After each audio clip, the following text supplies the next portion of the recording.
Hello and welcome to AI Fundamental section of the AI/ML Bootcamp.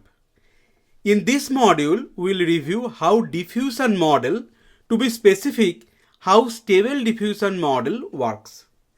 Gen AI diffusion models are used to generate images using a text prompt. I am using Microsoft Copilot to generate some images using text prompt. The prompt I am using is, can you generate a picture of dog sitting on beach? Microsoft Copilot uses OpenAI dall-e for generating images from a text prompt, and dall-e is powered by diffusion model. Let's understand how diffusion models work. There are two steps. First, forward diffusion. In the forward diffusion process, the system gradually adds random noise to the image in multiple steps until it becomes completely noisy and unrecognizable. So here we have the original image. The system will add little bit of noise, slight noise, some more noise to a moderate state, then high noise, and finally it is completely noisy and we won't be able to understand that image. The main purpose of forward diffusion is that it will help the model to learn how images degrade with noise. The next step is learning reverse diffusion. In reverse diffusion, we will start with a noisy image and the model learns how to remove the noise step by step, gradually reconstructing the original image. In the reverse diffusion process, the model will start with a complete noisy image.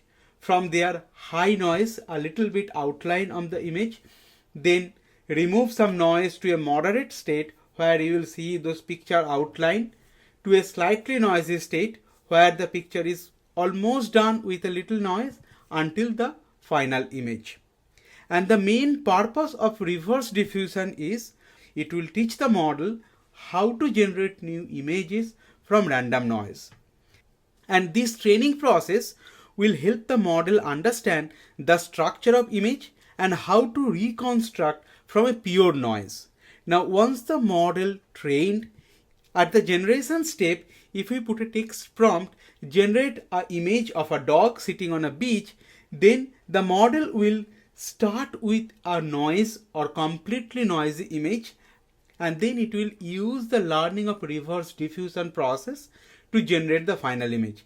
And if you are using the same prompt multiple times, you will not get the same image. Maybe next time you will get an image of a different pose of a dog sitting on a beach. And this is how diffusion model works.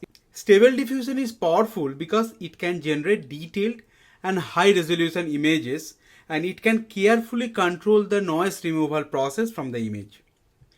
That wraps up this module. I hope this session helped you gain a deeper understanding and brought you one step closer to your learning goals. Thank you very much for watching and learning with us at CloudExpert Solution.